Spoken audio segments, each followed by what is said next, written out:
Assalamualaikum sahabat-sahabat surup yang dirahmati Allah. Hari ini saya akan membacakan kisah yang akan membuat dadamu sesak dan tenggorokan tercekak. Kisah tentang seorang tukang bakso sederhana dari Lawam, yang awalnya hanya ingin dagangannya laku, namun ketika ia memilih jalan gelap, semua berubah. Kuah baksonya jadi berkah, atau malah kutukan. Dan saat panci mendidih di tengah malam, sesuatu dari dalam tanah ikut bangun. Bukan manusia.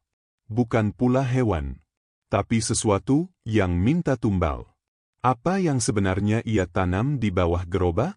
Dan kenapa warga desa mulai kerasukan satu persatu? Namun sebelumnya, bagi yang beragama Islam, saya sarankan untuk menuliskan sholawat Nabi Muhammad.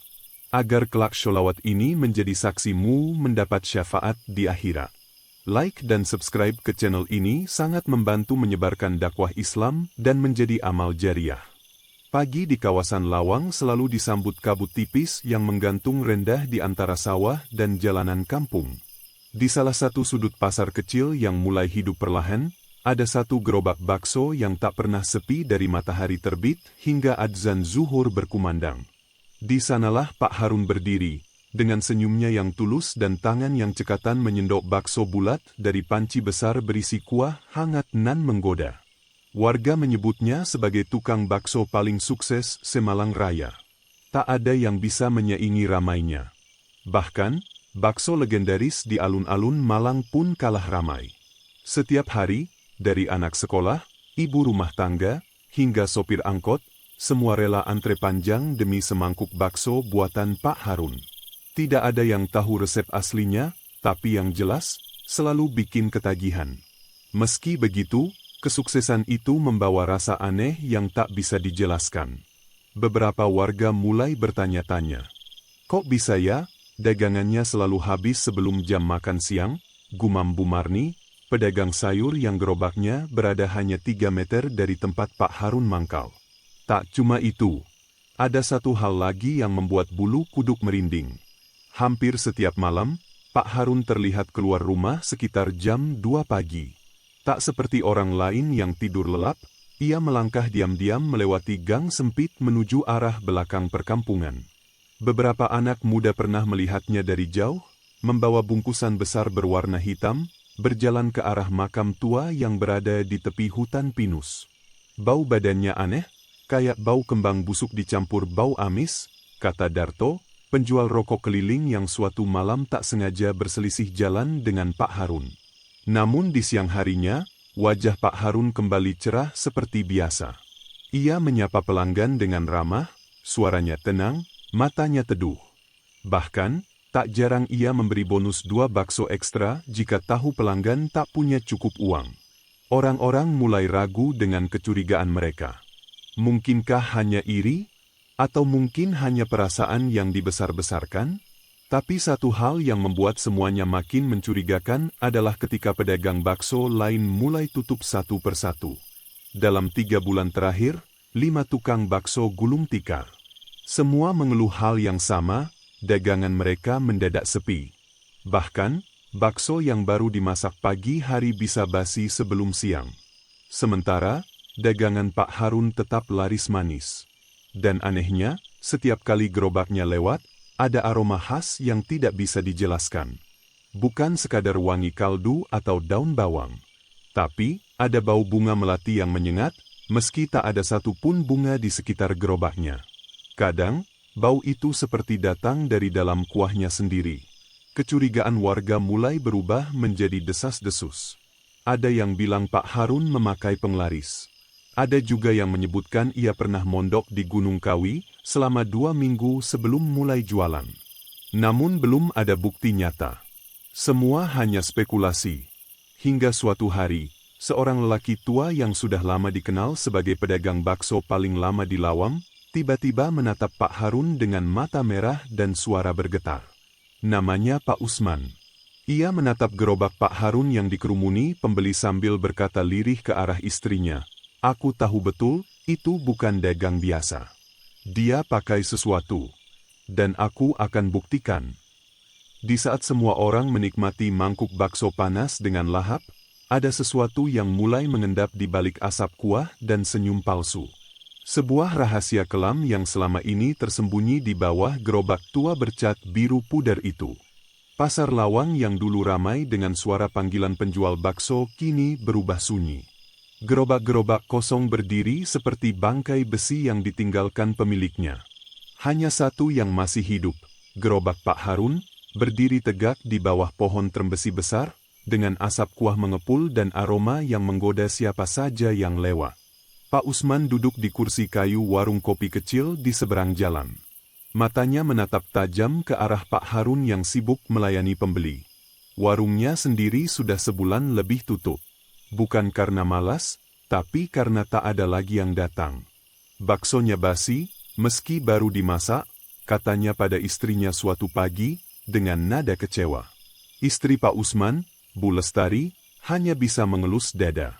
Bukan cuma kita yang kena, Mas. Pak Damar di ujung gang juga bilang dagangannya sepi kayak kuburan.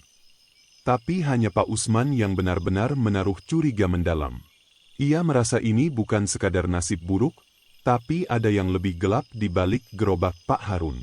Suatu malam, setelah sholat Isya, Pak Usman mengajak anaknya yang berusia 17 tahun, Galih, untuk mengintai. Kalau benar dia pakai sesuatu, harusnya kita tahu sekarang, ucapnya lirih.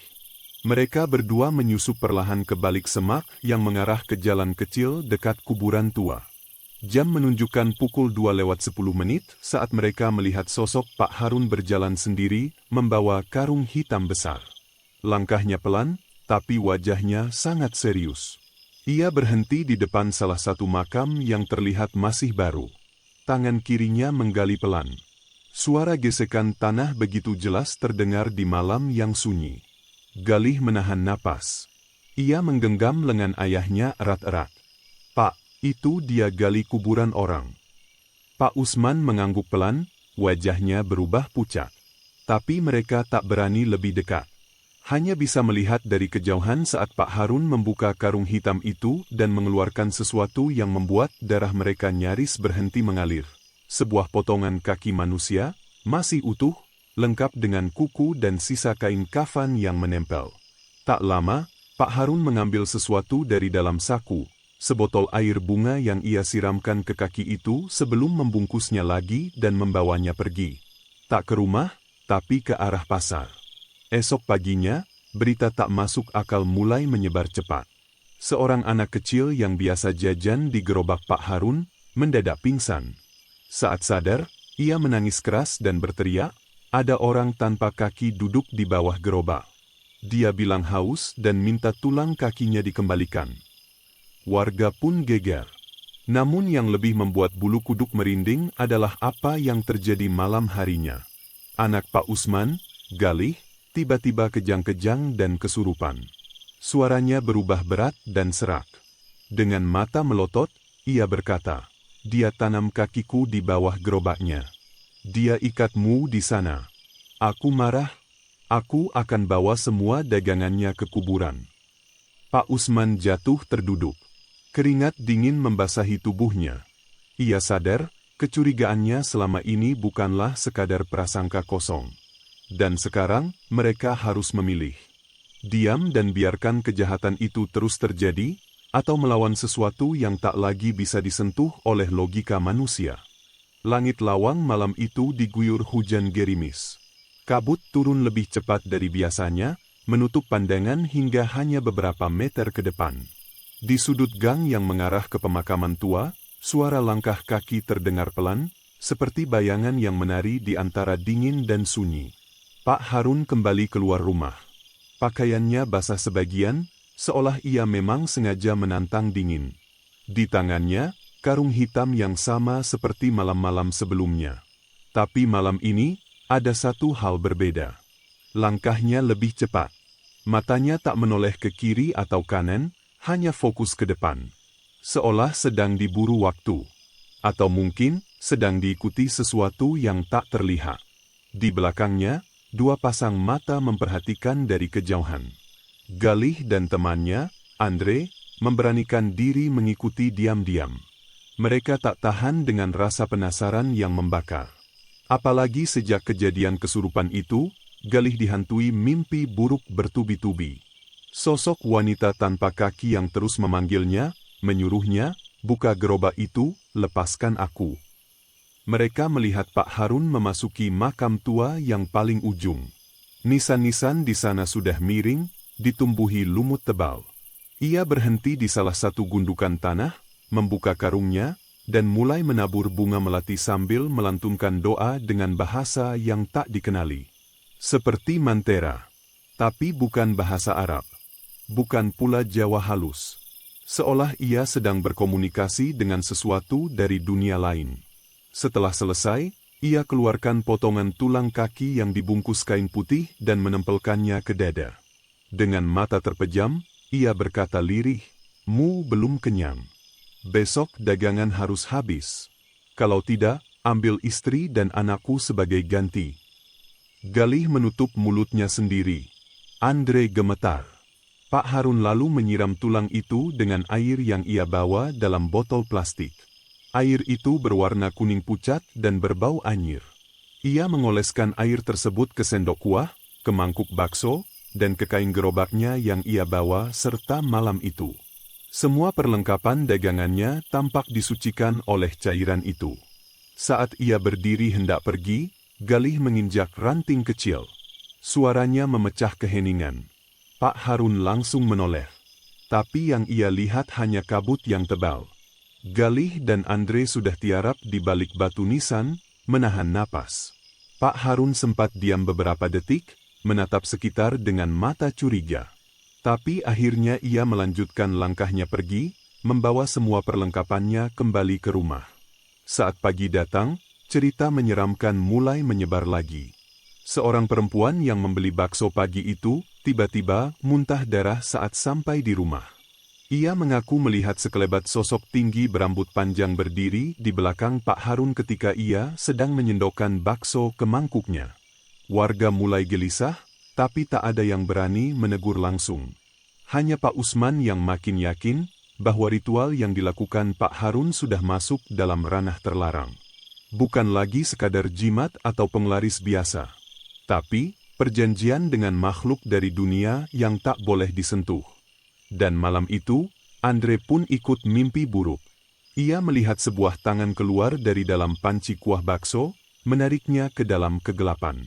Dalam mimpi itu, suara berat berbisik, yang ikut campur, akan digoreng lebih dulu. Hari-hari di lawang yang biasanya tenang berubah jadi penuh ketegangan. Gerobak bakso Pak Harun tetap berdiri seperti biasa. Senyum ramahnya masih terpampang. Tapi di balik semua itu, ada sesuatu yang tak kasat mata mulai mengintai. Warga sekitar mulai mengeluhkan hal-hal aneh. Seorang ibu muda bernama Sinta bercerita bahwa saat sedang makan bakso Pak Harun bersama anaknya, ia merasa seperti diawasi. Bukan oleh manusia, tapi dari bawah meja. Ketika ia menunduk, ia melihat dua mata merah menyala yang menatapnya tajam dari dalam keranjang saus. Ia teriak histeris hingga mangkuknya terlempar ke jalan. Tapi saat warga datang, tak ada apa-apa di sana. Saus pun masih utuh. Di malam hari, warung kecil milik Pak Harun yang terbuat dari bambu sering terdengar seperti ada suara mangkuk beradu. Padahal tidak ada satupun orang di sana.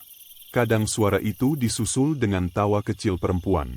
Tawa yang serak dan menggema. Istri Pak Harun, Bu Yati, makin hari makin lemah. Tubuhnya terlihat kurus dan wajahnya pucat. Ia tak pernah keluar rumah lagi. Menurut tetangganya, Bu Yati selalu ketakutan setiap kali mendengar suara sendok. Bahkan ia sempat menjerit saat mendengar suara panci ditepuk anak kecil. Dia bilang setiap malam didatangi perempuan tanpa kaki, cerita Bu Warti, tetangga yang sempat mengunjungi rumah mereka. Anak bungsu Pak Harun pun tak luput dari gangguan. Bocah laki-laki berumur 8 tahun itu mendadak jadi pendiam. Tak mau sekolah, tak mau makan. Setiap malam, ia menggigil di bawah selimut sambil menangis pelan. Perempuan itu datang lagi, dia bilang kakinya ada di bawah gerobak bapak. Katanya bapak harus kembalikan, atau dia ambil kami semua. Pak Harun tampak semakin murung. tapi tetap memaksa berdagang.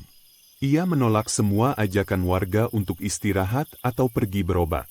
Cuma mimpi, cuma kecapean, begitu jawabnya. Namun ketegangan mencapai puncaknya saat seorang pembeli yang berasal dari luar kota mengalami kejadian aneh. Lelaki muda itu jatuh pingsan di depan gerobak Pak Harun setelah memakan setengah mangkuk bakso.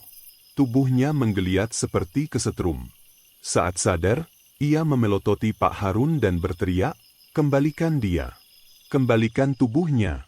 Aku lihat, kau ikat jiwanya di kuah ini." Warga yang menyaksikan mulai gemetar. Bahkan ada yang langsung meninggalkan mangkuknya tanpa membayar. Pak Harun tetap diam. Tapi matanya kosong. Seperti sudah tak ada lagi nyawa di dalam tubuhnya. Malam itu, di rumahnya, Bu Yati kembali kejang-kejang. Namun kali ini, ia tak sadar lagi. Tubuhnya dingin. Matanya terbuka, menatap ke langit-langit rumah tanpa berkedip. Pak Harun hanya terduduk di sisi ranjang, memegang tangan istrinya yang membeku. Di luar, angin berhembus kencang, dan suara tangisan terdengar dari arah dapur. Tangisan yang bukan berasal dari manusia. Kabar tentang kejanggalan di warung bakso Pak Harun menyebar cepat. Dari pasar, ke musola, hingga ke kantor desa. Banyak yang mulai menghindari gerobaknya. Tapi tetap saja, setiap pagi ada saja pembeli baru yang entah datang dari mana. Orang-orang asing. Wajah-wajah baru. Seperti ditarik oleh sesuatu yang tak terlihat. Pak Usman yang dulu memilih diam, kini bergerak. Ia mendatangkan seorang dukun sepuh bernama Mbah Wiryo dari lereng Gunung Arjuno. Mbah Wiryo dikenal sebagai orang yang mampu mengusir pengaruh gaib dan membatalkan pesugihan hitam. Dengan tongkat kayu dan mata tajam, ia mendatangi rumah Pak Harun, disertai puluhan warga. Pak Harun keluar dengan langkah tenang. Tatapannya datar, senyum tipis di wajahnya. "Mau apa bawa-bawa orang tua bau tanah ke rumahku?" ucapnya sinis. Mbah Wiryo tak menjawab. Ia hanya menatap Pak Harun dalam-dalam, lalu membuka kantong kain kecil berisi bunga kering, potongan kayu, dan sebuah batu akik hitam yang digantung benang merah. Ia meletakkannya di tanah depan pintu rumah. Namun tiba-tiba, angin kencang berhembus. Daun-daun kering beterbangan. Dari dalam rumah terdengar suara benda jatuh dan kaca pecah.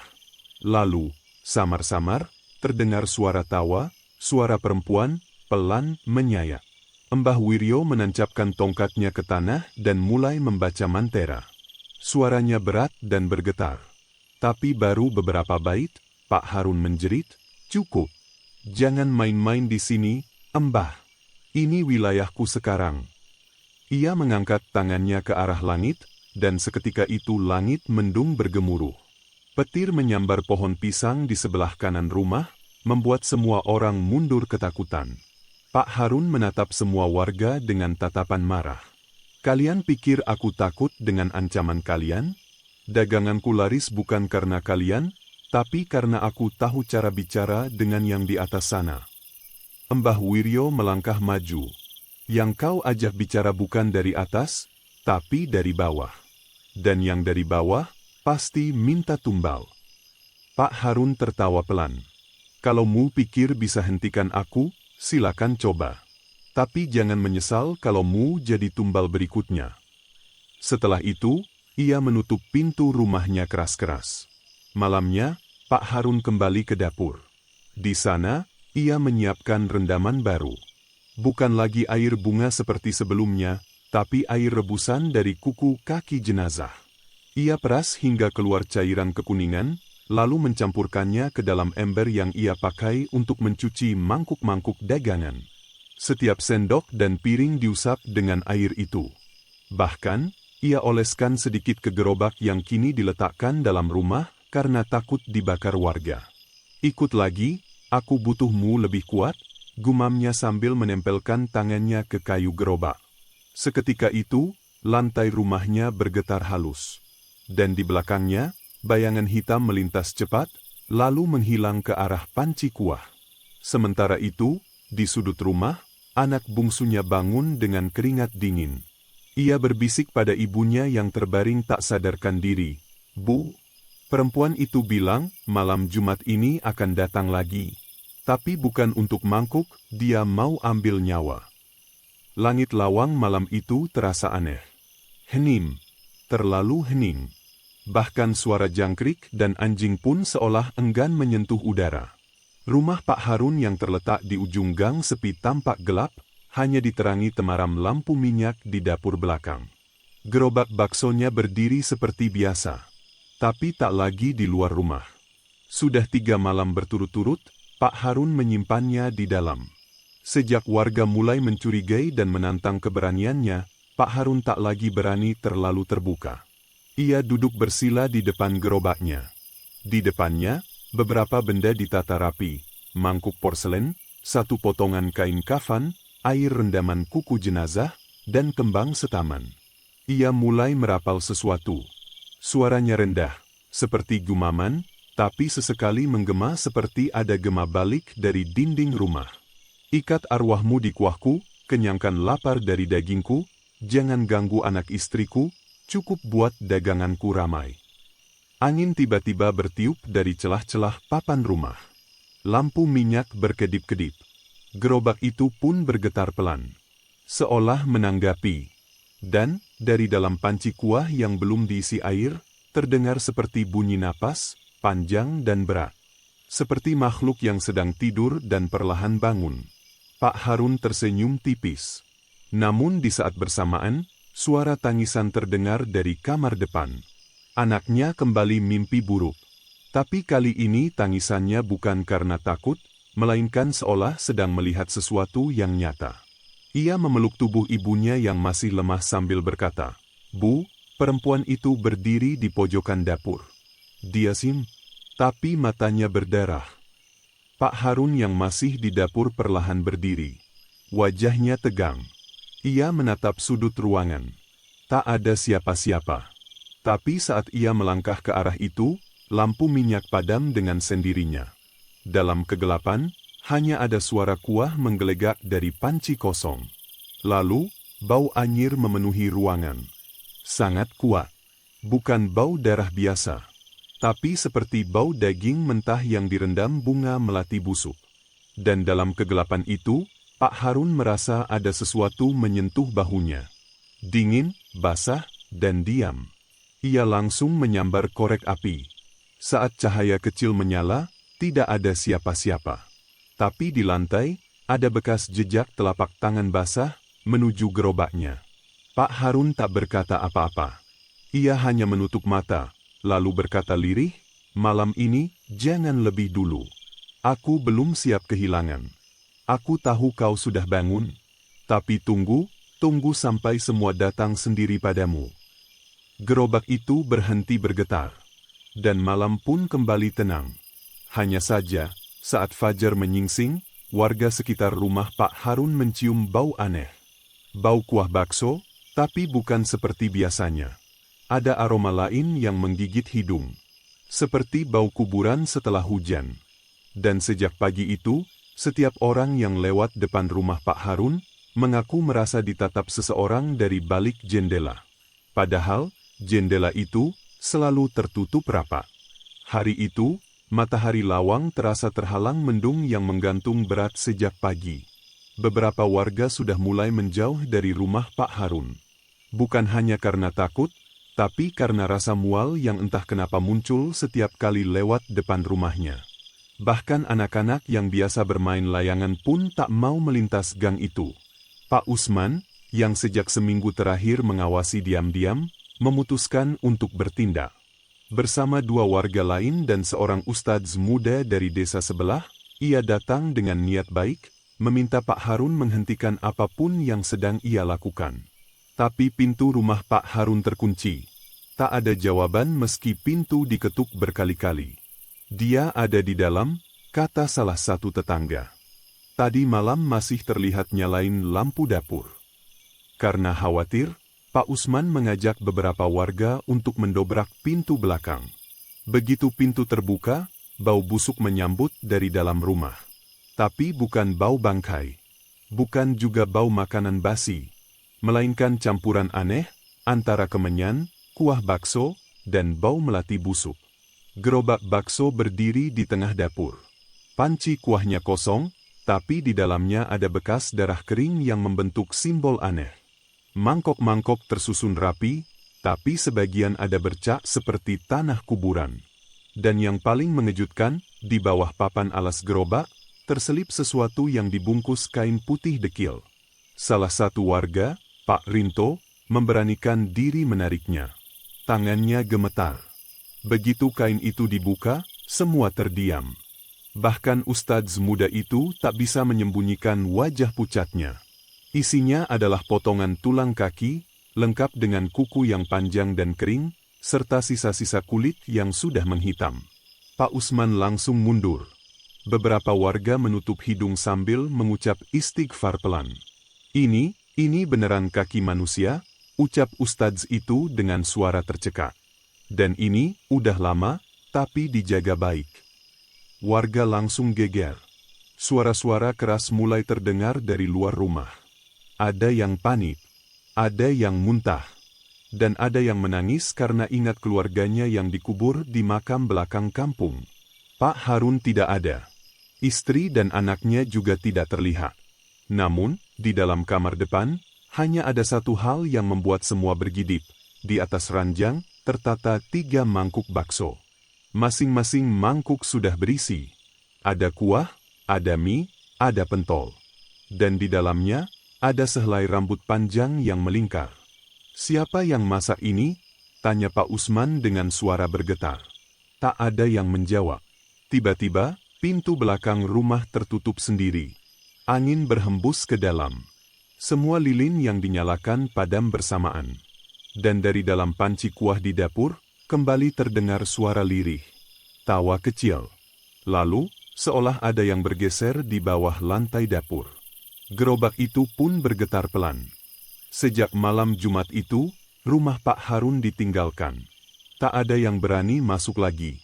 Warga menyegel gerbang dengan kayu palang dan menuliskan huruf Arab di atas pintu. Tapi anehnya, setiap malam Jumat Kliwon, ada yang bilang melihat lampu dapur menyala sendiri. Ada pula yang mengaku mendengar suara dentingan sendok dan mangkuk, padahal rumah itu kosong. Pak Harun, hingga kini, belum ditemukan. Beberapa warga mengaku melihatnya berjalan di tepi sungai, mengenakan baju lusuh dan membawa panci.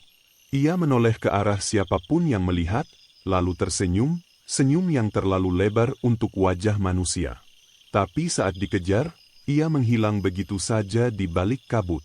Gerobaknya kini disimpan di gudang kantor desa. Tapi para penjaga malam sering mengeluh, gerobak itu berpindah tempat sendiri. Kadang pagi-pagi ditemukan bergeser, atau pintunya terbuka sedikit. Bahkan ada bekas kuah di lantai, padahal sudah dikeringkan. Yang paling menggegerkan adalah kejadian seminggu setelahnya. Seorang relawan dari kota datang untuk membersihkan gudang desa. Saat membuka laci bawah gerobak, ia menjerit ketakutan. Di dalamnya, ada mangkok bakso yang masih hangat. Dan di tengah pentolnya, tertancap potongan kuku manusia, menghitam dan basah. Warga akhirnya sepakat memindahkan gerobak itu ke tempat yang lebih jauh, ke belakang area pemakaman umum. Di sanalah gerobak itu dibiarkan membusuk perlahan, digembok rapat, dan ditutup terpal. Tapi bahkan di sana, tak ada yang bisa memastikan bahwa semuanya sudah berakhir. Setiap malam Jumat Kliwon, suara gerobak berderak sering terdengar. Kadang diikuti aroma kuah bakso yang tercium entah dari mana. Beberapa anak kecil yang main ke pemakaman pernah berlari pulang ketakutan, mengaku melihat seorang lelaki tua bertopi bakul, mendorong gerobak sambil memanggil. Bakso! Bakso enak? Gratis? Untuk yang lapar dan kesepian. Mereka bilang, sosok itu berhenti tepat di bawah pohon beringin. Lalu menghilang begitu saja. Desa Lawang tak pernah benar-benar pulih. Meski waktu terus berjalan, cerita tentang tukang bakso yang pakai kaki mayat untuk penglaris tetap menjadi bisik-bisik paling menyeramkan di pasar.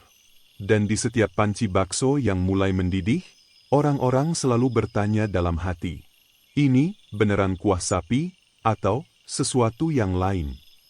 Dan begitulah akhir dari kisah tukang bakso di Lawam, yang memilih jalan singkat demi dagangan laris, tapi harus membayar mahal dengan hidupnya sendiri.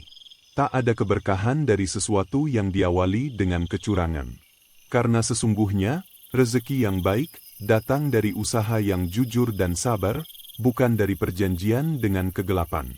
Semoga kisah ini jadi pelajaran bagi kita semua, bahwa sebesar apapun godaan dunia, jangan pernah meninggalkan keyakinan kita pada Allah yang Maha membuka jalan rezeki. Tulis pendapatmu di kolom komentar. Apakah kamu percaya bahwa pesugihan itu nyata? Atau semua hanyalah permainan ilusi? Dan jangan lupa, subscribe channel Surup agar kamu tak ketinggalan kisah-kisah penuh hikmah dan misteri lainnya. Wassalamualaikum warahmatullahi wabarakatuh.